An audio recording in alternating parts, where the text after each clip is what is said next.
attention, please. A little quiet. I brought a professional in here to rip me a new asshole. I thought you might appreciate this. All right, I need a mic. Oh wait, I gotta pull this out. Hey! Let's hear it for Chris Reed! Captain Selfie! All right! All right, so my name is Lloyd. I will back up a hair. Oh, okay. All right. So I'm Lloyd. I'm Chris's brother from another mother. We're separated at birth. Lucky you! Lucky us. Chris called me a few days ago and asked me if I could say a few words about him. And I called a bunch of his other friends and they declined, so I'm here. Thank you. You're welcome. I think. You're about to get roasted, Chris, so everybody better pay attention because they better take notes. This should be easy. All right. So when Chris asked me to say a few words, I thought of three things. He's taking notes. Progressive, forward-thinking, visionary. These are all words that Chris Reed uses incorrectly. He gave me 10 minutes to tell you great things about him, but I don't know what to do with the other 9 minutes and 50 seconds. Well, we're glad you're here tonight. Wow, yeah. We're glad you showed up. We need to thank whoever let you out of the cage tonight at the zoo. He has the grace of a swan, he has the wisdom of an owl, and the eye of an eagle. That's right, this man is for the birds. Let's hear it for Chris Reed. I'll never forget the first time I met him. Though many years and many therapy lessons later, I hope to forget the first time I met you. You're writing this down for your act, right? He calls himself Captain Selfie, which begs me to ask, how did you rise to the ranks of Captain Selfie? Were you once Private Selfie? Because that doesn't sound right. That's Jared Fogelman right there. Yeah, that's bad. Too soon. Did you get promoted by tweeting your manhood somewhere, perhaps? First thing, when I met Chris, I noticed his baldness. I don't know if you've noticed this. I'm not one to talk. Let's put it that way. I think Chris first realized he was going bald when it took longer and longer and longer to wash his face. He's been bald so long that he cut holes in his pockets so he can still run funk fingers through his hair. That's about as bad as it gets right there. You better write that down. No, it gets much worse. But he tries to compensate by combing over his back hair. Look on the bright side. You save a lot in shampoo, right? He's taking notes, people. You know, as a kid, he did the same thing when we were watching Three Stooges. He took notes. The only kid I know that took notes. Chris wasn't always bald, actually. When he was born, he actually gave his mom rug burn. That's how much hair he had. That is a lot of hair. Sorry for you moms out there, you know how it is. He started out with nothing and he has most of it left. Chris, you come from a tightly knit family, I know. They actually are very close. In fact, they're first cousins. But hey, what can I say? There's a reason Chris is the way he is. Actually, if you know anything about his childhood, he was deprived of a lot. Mostly oxygen. But many other things. I actually reached out to a few members of your family. You don't know this, Chris. You don't know this. But I called a few members of your family and asked, where do you fit on the family tree? They actually said you were the sap of the family tree. I heard as a child you had a speech impediment as well. Yeah, it was called your foot. Yeah. At school today. I feel bad for him. His family took him to the zoo, and the zoo gave him reward. He gave his family reward money because they brought him back. Yeah. Chris was offered to ride in a carpool, and he showed up in his bathing suit. I've known Chris for so long. Since grade school. Okay, Chris was never a reader. He thought Moby Dick was a venereal disease.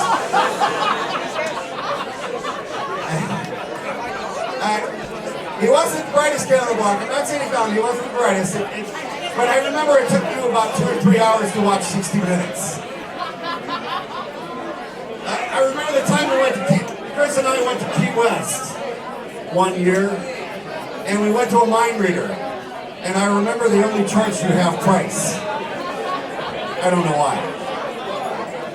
And then, you're not too handy with the cars, I know that. You tried to fix my car, it broke. You tried to fix your car. I remember your brakes were broke, so instead of trying to fix your brakes, you just made your horn louder. Chris wasn't the most athletic guy. He tried out for running back and fullback and quarterback. But if I remember right, the coach referred to you as one of his drawbacks, perhaps. It's all downhill from here, people. I remember Chris's senior year in high school, I asked him, what does he want to be when he grows up? He said a pharmacist. Remember that? Pharmacist. He, however, could not figure out how to put the prescription bottles in between the typewriter and the other thing. Now, in all honesty, Chris has lost about 60 to 70 pounds this year. 65 pounds! 75! Chris and I have both lost 75 pounds this year. He's my witness. Between us, 150. Yes, I can do math. That's a whole hot chick right there. Speaking of math, Chris wasn't very good at math in high school. In fact, he told me that 5 out of 3 math teachers he had said he sucked in fractions. Chris had a wake-up call one day when he decided, the reason he knew that he decided it was time to lose weight was because your employer, if I remember right, wanted you to go on group health insurance just by yourself. And then remember you were diagnosed with a flesh-eating disease and the doctor gave you 20 years to live. That was a big-time wake-up call. I know you're on, I mean, what can you say? Your blood type is ragu. I know how it is. Your body naturally retains chimichangas. It's hard. I know. I remember when the doctor told me he had to take the urine test. He studied 3 weeks for it. And I'm not saying he's an alcoholic, but when he did have the urine sample, an olive came out. Yeah. And then the doctor found cases of blood in your alcohol. That's pretty serious. Yeah. So let's talk about Chris's sex life. All right, Chris, you ready to talk about your sex life? Let's make this easy. All right, no, I won't go there. I was going to go somewhere, I'm not going to go there. Because we're being recorded. I do know that Chris broke up with his last girlfriend.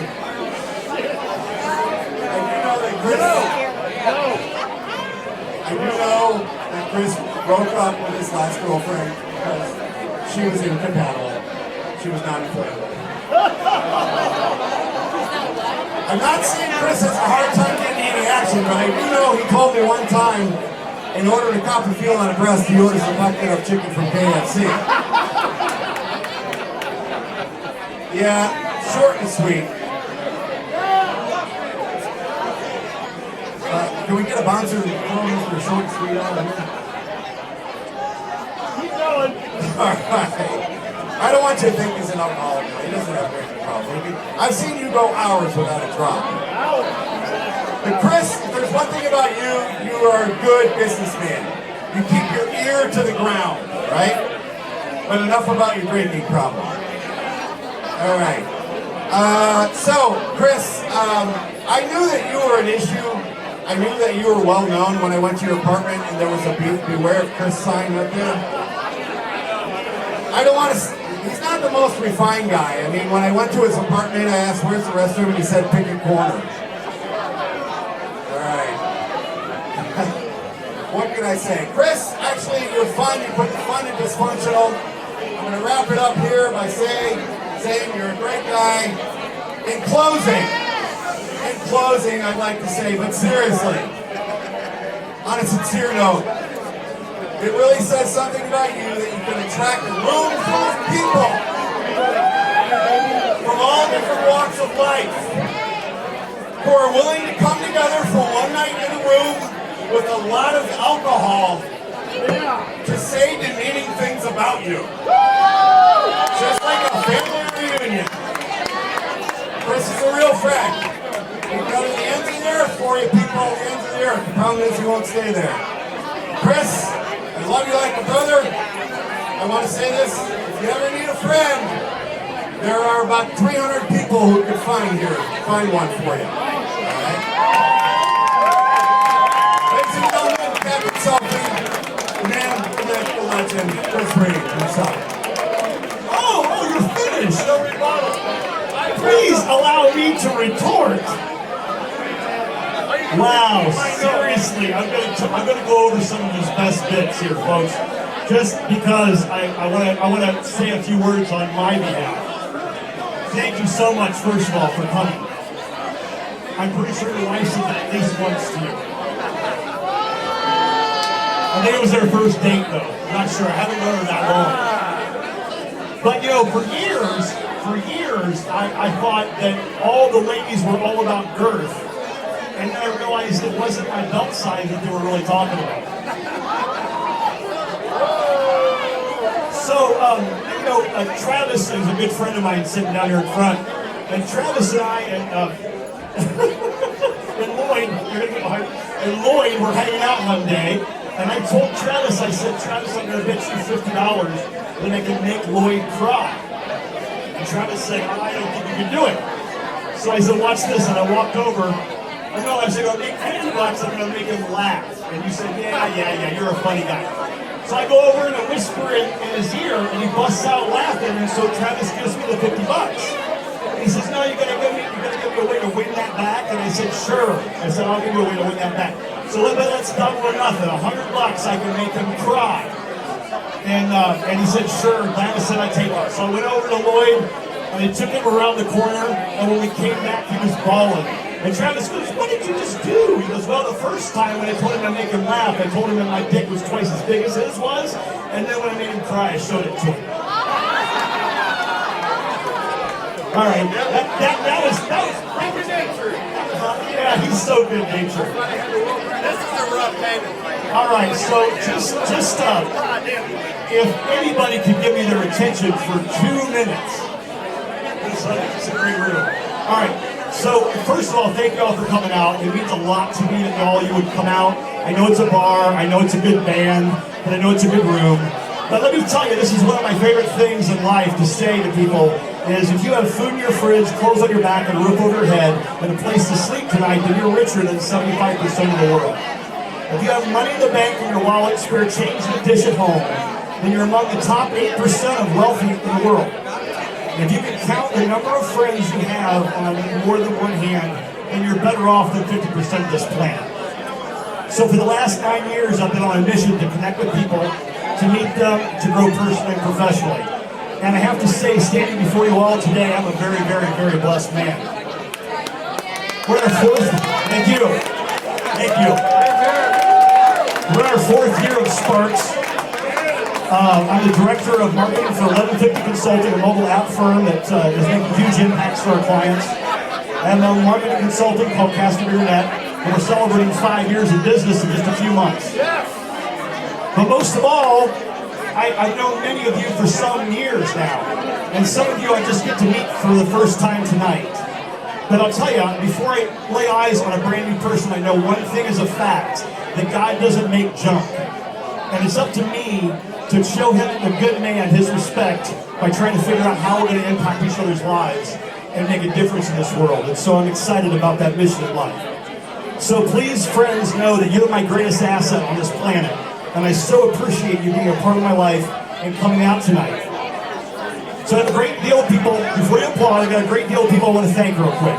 First of all, if you're a member of Sparks, I appreciate you being here tonight. I appreciate the family we've created and the community we're creating in Sparks. I need to thank a few people that have impacted my life a great deal. Mr. Scott Jones, the entrepreneur, along with John Pauls and Terrace Kunstick of the 1150 Academy and Consulting, for the incredible opportunity of friendship and leadership that they've, in partnership, we've created together. Additionally, I want to thank Neil Berman of Delivera, Paul Estridge Jr. of Estridge Homes, First Financial Bank, Mr. Rodney Lloyd of Image First, Mr. Ryan Craig, David Perdomo of Free Spirit, and last but not least, my good friend Mr. Ryan Craig of Ruth Chris. All these people have invested time, talent, and money into my companies. Would you please help me give them a round of applause for their support of me and my organizations. Lastly, I want to send a big thank you to the Ruth Chris staff because they're working their asses off for you tonight. Let's give them a round of applause. Don't forget to tip them. So 2015 was an amazing year for me. I started new business ventures. I did stand-up comedy. I lost a few friends. I transformed my life by losing 75 pounds. And I credit all of you for your encouragement, your support, and accountability has made all the difference in my life. So I'm really looking forward to 2016 and what it has in store for us. So I'd like to raise a glass and have a toast. So everybody got a glass? Okay, I'm going to get my glass after I say that, okay? Here's to friends. We might call each other family, lover, or friend, but we're together to help each other get through this thing called life. Through all the lessons and the blessings, it's the love in our hearts that matter, because it's the love that is the treasure that we store up in heaven. So from my heart to yours, here's to you, my friends. Cheers! Again, thank you so much for coming out tonight. But before we get back to the party, hold on one second. Let's hear it for the paparazzi band. Give them a big round of applause. And before we get back to the party, look up here. Let's take a selfie.